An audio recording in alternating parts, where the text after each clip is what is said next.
Hello, my friends. My name is Hans Karlsson, and I'm the CTO of Mimir. We are a creative agency based here in Japan, as you can see from the backdrop here. I'm going to talk about that a little bit in this program, but also about an interesting email I got from my former university in Stockholm. The backdrop here is from a Zen temple called Gyokuryuji, which is located in Gifu Prefecture, a city called Gero. And to the left is Kakusan, the abbot, you might say, chief priest of the temple, a young man who's very, very cooperative and has helped us to reconstruct this temple in virtual reality so that it's accessible to people anywhere in the world, actually around the clock, every day of the year.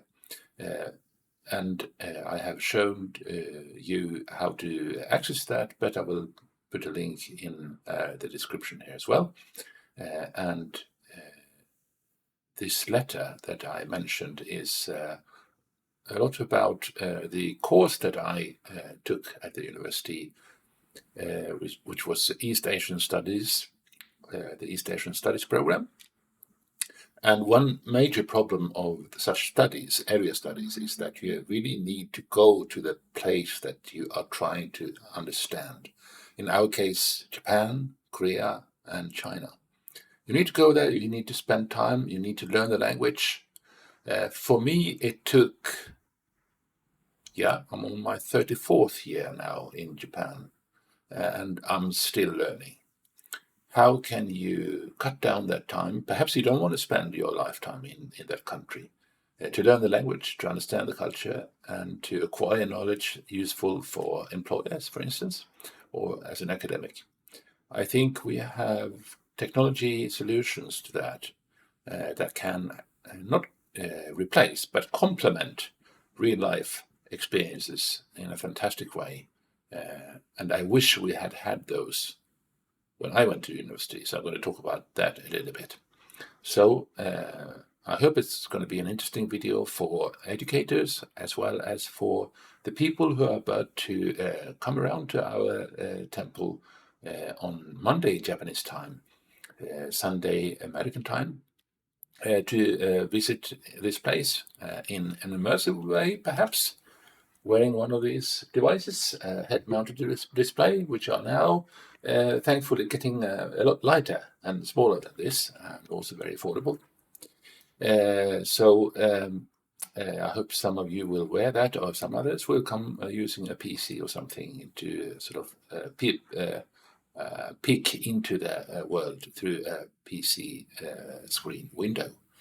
Others wearing these head-mounted displays will then actually be inside here, and perhaps, if we're lucky, the abbot will turn up in person as well, because he just got a brand new headset itself. So the world is changing, and that's what we're going to talk about today. So let's get started straight away. Okay, so what is the point of this Zen temple in the Metaverse? Well, for starters, it makes Japan instantly accessible on many levels. Take visiting tourists. They rarely get to experience Japan under the surface. Businessmen are often bewildered by the monolingual culture and get lost in translation. Students of Japan who actually try to learn the language don't have the resources of wealthy tourists or expats and need physical exposure to the culture and language, but that doesn't come cheap. I made a little calculation on how much it would cost to travel from Los Angeles to Gero City, where the temple is. And if you spend 7 days and 2 days for travel, that will cost you about $3,750. And that would be $150 a day for the spa hotel, which is, quite nice, but not cheap. For VR, you need the headset, of course. That's about $400. Otherwise, 30 minutes to set up, install the Engage application, design your avatar, and do the trip itself. Okay, so this is a huge reduction in cost for going to a far-away place like the temple in Gero City. Okay, so what do I actually mean by going somewhere? Well, presence makes all the difference. Presence enables in-person meetings without the need for physical proximity. Your brain thinks that you are actually meeting someone that is not present. So immersion in language and culture in distant lands is now possible without leaving home, school or work. Professor Bailenson at Stanford University explains this concept pretty well. But this is what's called presence. The simulation feels real. The brain tells you that it's real. So Byron Reeves, one of my colleagues, published a famous book called The Media Equation. I often steal his line when I say that the brain has not yet evolved to differentiate a compelling media experience from an actual experience. And what makes VR special is this paradox. It feels real, but there's no rules. You can cause earthquakes. You can fast forward in time. You can see yourself change in a mirror. Anything that any animator could ever imagine is possible in VR. And this is what we call presence, which is it feels real, but in VR there's no rules. You can only experience presence by putting on a head-mounted display on your head and get fully immersed in the experience. But the commercial for this game give you some sort of idea of how it works just by watching on a normal PC monitor.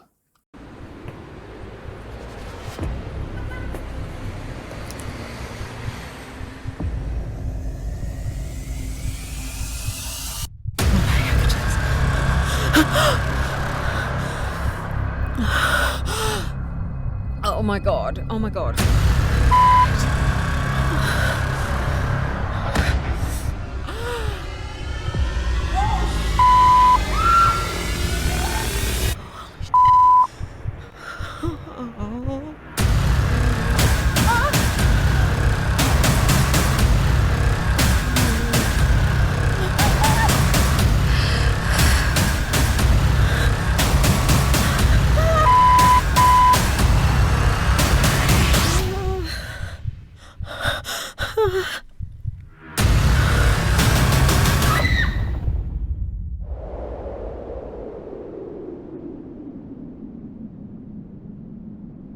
Now you feel physically present in a virtual place, but you can also feel the presence of other people in that place.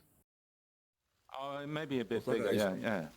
Osaka is super big. Yeah, it's pretty big, yeah. And Tokyo is even super big, bigger. But I'm just in a small village, like in a village with just 100,000 here in Tajimi. So, but you said it takes 6 hours to drive across?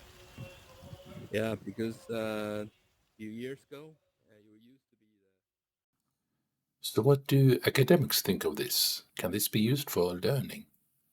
One of the home runs of VR, in my opinion, are carefully crafted educational experiences that give you a constructivist way to learn about something new. And again, I don't think that VR should replace the classroom, but right now it's a very special time where you can bring field trips to people. So I can't fly all of you, I can't fly the whole world to Ischia. This would be counterproductive in terms of fossil fuel, but I can bring direct experience to you guys so that you have a good sense of what the oceans will be like. So this is what we built the temple for, a place to connect people across cultures and geographical distance. Let's go and have a look in the Engage application, how this works. So I am now in my VR headset. I've got that on my head, and you see everything through my eyes. And I'm looking at my home environment in the headset, in the Oculus Quest headset. And I'm starting the Engage application. So that's an application that runs on the internet. And in the application, I have now my avatar. And as you can see, I have proper socks on as well, so I can go into the temple without being too rude. So now I'm completely immersed in this environment. I'm feeling that I'm inside here, even though I'm seeing myself as a mirror image. So this is what we call immersive computing. You are inside the environment. surrounded by it, unlike a home page. And now we have confirmed the avatar, so I'll go over to the main page. That's our company logo there. And in the link tab, you have all these plazas. That's the Enterprise Plaza, the Apartment Plaza, the Education Plaza, where you find universities and schools, and the Creative Plaza, where you find creative agencies like our own, Mimir. So I'm going there by pressing the button there on with my hand controller. I'm looking around, you're seeing everything through my eyes, so to say, and these are my hands. So by moving my arms and my hands, I move my controllers like that. Push a button and I can teleport, so I can move longer distances in here. I could walk, but if I walked, I would hit my room wall in a couple of meters. So I'm cheating by sliding here with my controller, and I can also warp as I did a moment ago. So I'm sliding on, and you see other agencies here have their portals as well, but this is ours, Mimir, and behind that is our world, our temple in Gero City, Gifu Prefecture, Japan. And now we have landed inside the temple that we have reconstructed, a real-world temple that we have constructed in the metaverse. So this is a full 3D environment, and I can walk around in here, I can slide like that, come up closer to anything. These dragon Fusumae, or sliding doors, are very beautiful, painted by a famous painter. So the whole room is telling its own story, and we can use that as an environment for meetings, discussions, events that we're going to have tomorrow.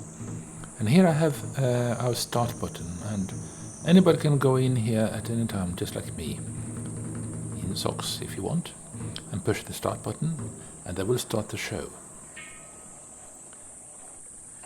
Hello and welcome to the Temple of the Jeweled Dragon, the Gyokuryuji Zen Temple in Gero City, Gifu Prefecture in Japan.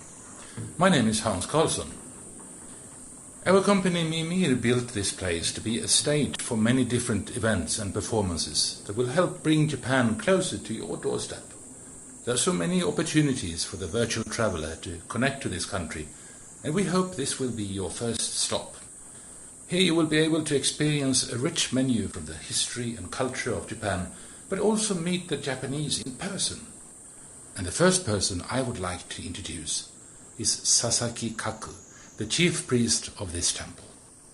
This is the first time ever for a Zen priest to greet the world in this way, and I hope you enjoy the show. Please, Sasaki-san, the stage is yours.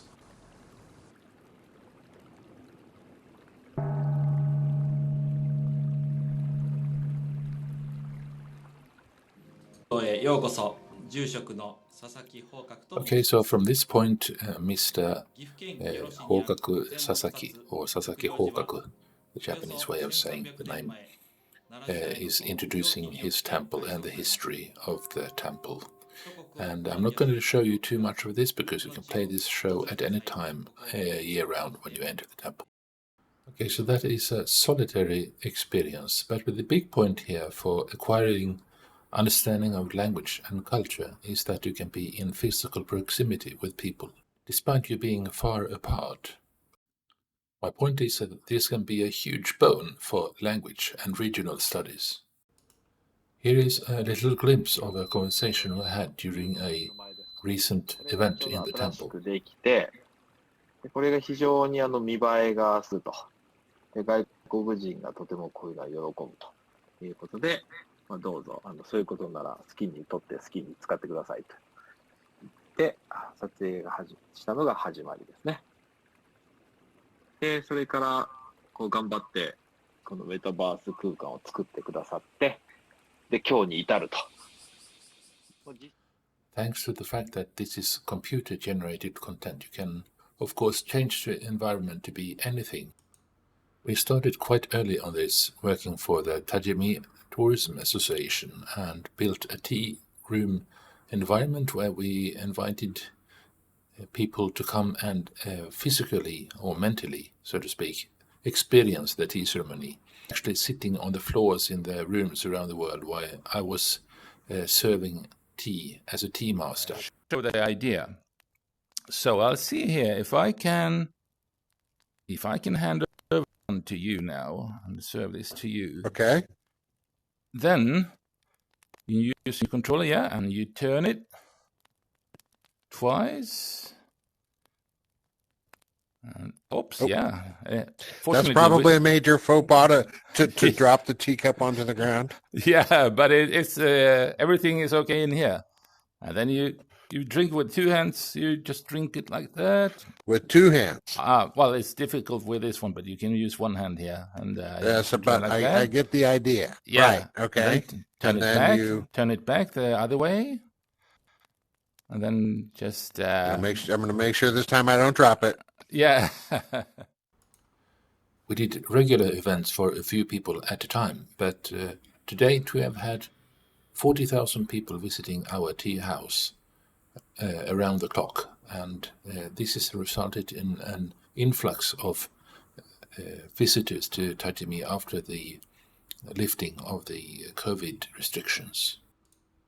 Now, to have these kind of conversations where you can actually physically interact, so to speak, with people in the same virtual room is completely new and completely different from what Zoom can offer, for instance, because the brain fools you to think that you're actually in the same room with another person, interacting with them intimately, and this has huge impact on your ability to learn or acquire a language, for instance, or a culture. So now you might wonder if this actually works. And the president of the China market for HTC, the Taiwanese head-mount display maker, Mr. Alvin Graylin, had a very nice and interesting presentation the other day, where he showed that the fact that people are physically active in VR, and this is something a lot of people don't understand who never tried it, but when you put on the head-mount display, you are physically embodied in the avatar, which makes you move your arms, your legs, walking around and so on and so forth. And when you do that, that affects, of course, the blood oxygen level, for instance, and the heart rate. It affects your muscles in the body, and this has a positive effect on physical fatigue, so that the results showed that people who are just sitting in front of a desk, in front of a computer, typing on the keyboard, compared to people who are actually physically active in the 3D space, wearing a head-mount display, get a lot more tired and lose concentration over time. And this, of course, has a physical, a beneficial effect on study results. As you can see here, the test results for the VR group compared to the online group. And we are comparing people who are studying online the normal way, using a computer, a flat screen, compared to people who study online using VR. The difference is like a B- compared to a solid A for the VR group. It turned out that people who studied languages like English were able to learn 2 times faster. Another positive effect was found on learning motivation. They were also 10 times more motivated to actually use the language because they had been in an environment where they meet other people, or the brain thinks they meet other people in a physically close space, in the same room, which means that they get confidence and they are able to use the language in a sort of a safe environment. which means that in reality they are 10 times more likely to use the language, which then reinforces the language learning. So in other words, if you can put people in an environment where they feel comfortable and feel physically close, and where they also perhaps can learn from the environment itself and have an interesting conversation, then it doesn't matter that they are far apart, maybe on different sides of the globe. You can still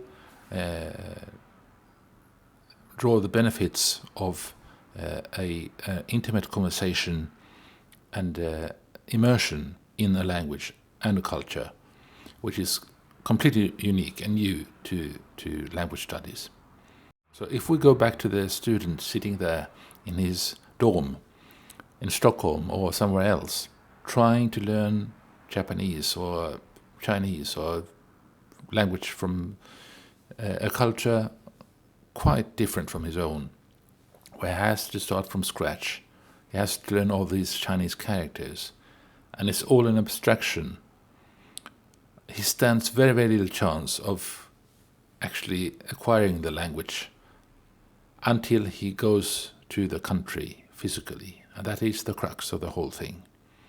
So, to save cost, to speed up the learning, to motivate people, VR can be immensely helpful. That is what I wanted to say. This is my takeaway from the presentation today. So I hope you enjoyed the presentation, and I hope everybody will join the meeting we'll have tomorrow, because there, if we're lucky, we will meet the Zen abbot of the temple as well. Have a good day, and see you soon.